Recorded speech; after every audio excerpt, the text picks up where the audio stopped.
Seumur hidup Dallon Millard, ia hidup serba berkecukupan. Ayahnya, Wayne Millard, adalah pilot dan penerus perusahaan penerbangan Millard Air. Dallon adalah putra tunggalnya yang akan mewarisi bisnis beraset jutaan dolar. Nama Dallon juga dikenal sebagai penerbang paling muda dalam sejarah. Ia menjadi pilot yang menerbangkan helikopter secara solo pada usia 14 tahun. Pada usia 27 tahun, ia memiliki properti bernilai jutaan dolar dan puluhan mobil mewah. Ia bekerja bersama ayahnya mengembangkan Millard Air, dan di weekend ia mengadakan pesta kolam atau pool party dan balap off-road. Dallon kehilangan ayahnya pada November 2012 karena bunuh diri. Ia menemukan ayahnya dengan luka tembakan di kepala. Setelah ayahnya meninggal, Dallon memecat semua staf Millard Air. Kenyamanan hidup Dallon berhenti pada Mei 2013 saat polisi menemukan autopart mobil curian disimpan di dinding hanggar Millard Air. Bagaimana autopart curian ini bisa sampai di sana? Cerita dimulai oleh seorang pria bernama Tim Boseman. Tim, 32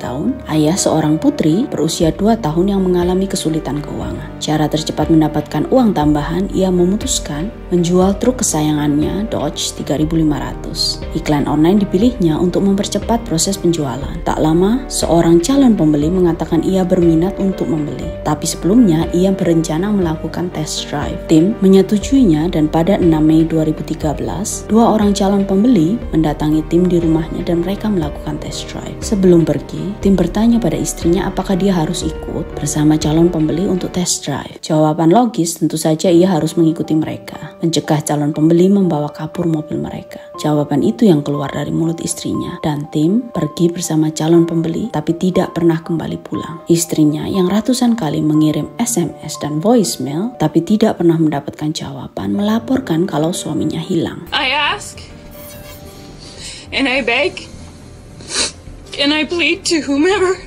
has my husband to please let him go. Please let him come home. It was just a truck. It is just a truck. You don't need him, but I do. Keluarga Tim Bosma juga melakukan kampanye sosmed melakukan pencarian Tim. 5 hari sejak Tim hilang, polisi menahan dan menuntut Dallon Millard untuk pencurian dan penahanan paksa mobil Tim. Esok harinya, polisi menemukan mobil Tim yang di dalamnya terdapat ceceran darah kering dan residu tembakan. Di mana mobil itu ditemukan? Di dalam trailer di salah satu properti ibu Dallon. Apa kalian bisa menebak apa yang dilakukan Dallon pada Tim? Ia menembaknya dan membakar jenazah di insenerator hingga tak bisa dikenali. Satu-satunya cara mengidentifikasi jenazah Tim melalui tes DNA. Yang mengejutkan, setelah 6 hari penemuan jenazah Tim, polisi mengumumkan kalau mereka kembali membuka investigasi atas hilangnya Babcock dan kematian Wayne Millard, ayah Dallon. Siapa Babcock? Lauren Babcock adalah mantan pacar Dallon. Masa pacaran mereka cukup singkat, 1 tahun sejak tahun 2008 sampai 2009. Meski sudah putus, Lauren masih berhubungan seks dengan Dallon meski ia mengencani Christina Noutka. Berbulan-bulan sebelum Lauren menghilang, ia terus mengejek Christina karena meski ia memacari Dallon, tetapi Dallon tetap meniduri Lauren. Christina yang kesal mengadu pada Dallon, dan suatu hari Dallon meng-SMS Christina dan mengatakan, "Pertama aku akan menyakitinya, lalu membuatnya meninggalkan. Aku akan menghilangkannya dari kehidupan kita." Jenazah Lauren Babcock tidak pernah ditemukan, tetapi polisi percaya apa yang dilakukan Dallon pada Tim juga dilakukan pada Lauren. Polisi menduga Lauren dibunuh pada 3 atau 4 Juli 2012, dan keesokan harinya Dallon menerima insenerator komersial yang disebut The Eliminator. Sebagai tambahan, 1 dari 65 surat Dallon pada Christina menyebut di malam Lauren menghilang, Lauren mengalami overdosis kokain di ruang bawah tanahnya. Dallon tidak melakukannya sendirian, ia dibantu kaki tangannya Mark Smith. Yes, it's like a freestyle session with no lesson, no question. I'm killing you when possessions is mine. I'm a killer, check my design. Mountains I climb and throw you off too. Dangle you from the roof, true. Motherfuckers know I leave you blacked up and blue bruised. Who's who?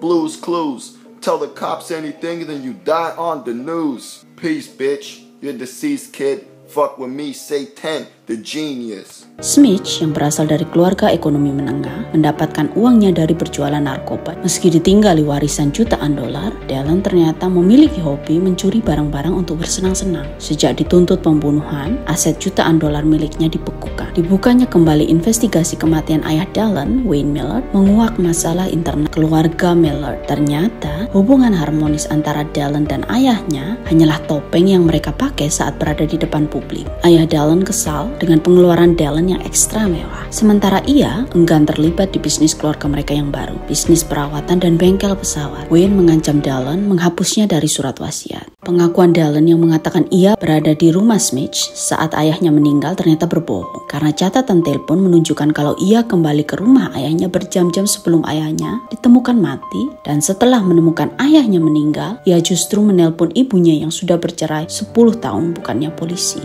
So Thursday, sometime between 6 and 6:30, I got back to the house. I'd been working at our family business in Waterloo.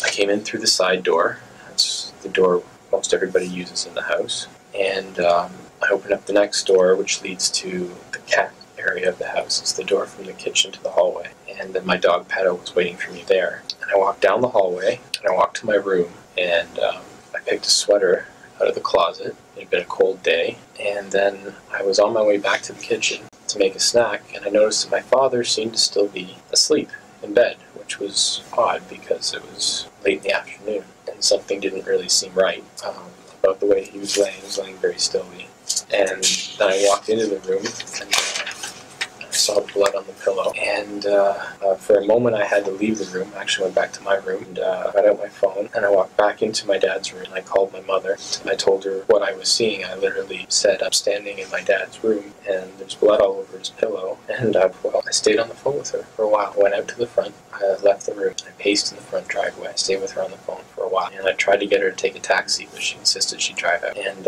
so she drove over, and I texted a friend of mine, Andrew Michalski, and I told him that something terrible had happened, and would he please come over? I didn't want to be alone. And he did, and we waited in the driveway together. And then she went in the house by herself, less than 10 minutes, and she came back out, and she pulled out her phone and she called the police. Polisi juga menemukan DNA Dallin di pistol yang ditemukan di sebelah ayahnya yang dibelinya secara ilegal. Dallin membunuh ayahnya dengan menembaknya di mata 4 bulan setelah membunuh Lauren Babcock, dan setahun kemudian ia membunuh Tim Bosma. Dallin didakwa atas pembunuhan berencana pada 3 orang, dan ia dipenjara seumur hidup. Christina Noga, kekasih Dallin, kemudian mengaku bersalah atas usahanya membantu Dallin menghancurkan barang bukti kematian Tim Bosma di 2016. Dirangkum dalam 2 kata, Dallin Millard adalah narsistik dan psikopat. Sampai bertemu di cerita selanjutnya, terima kasih sudah menonton.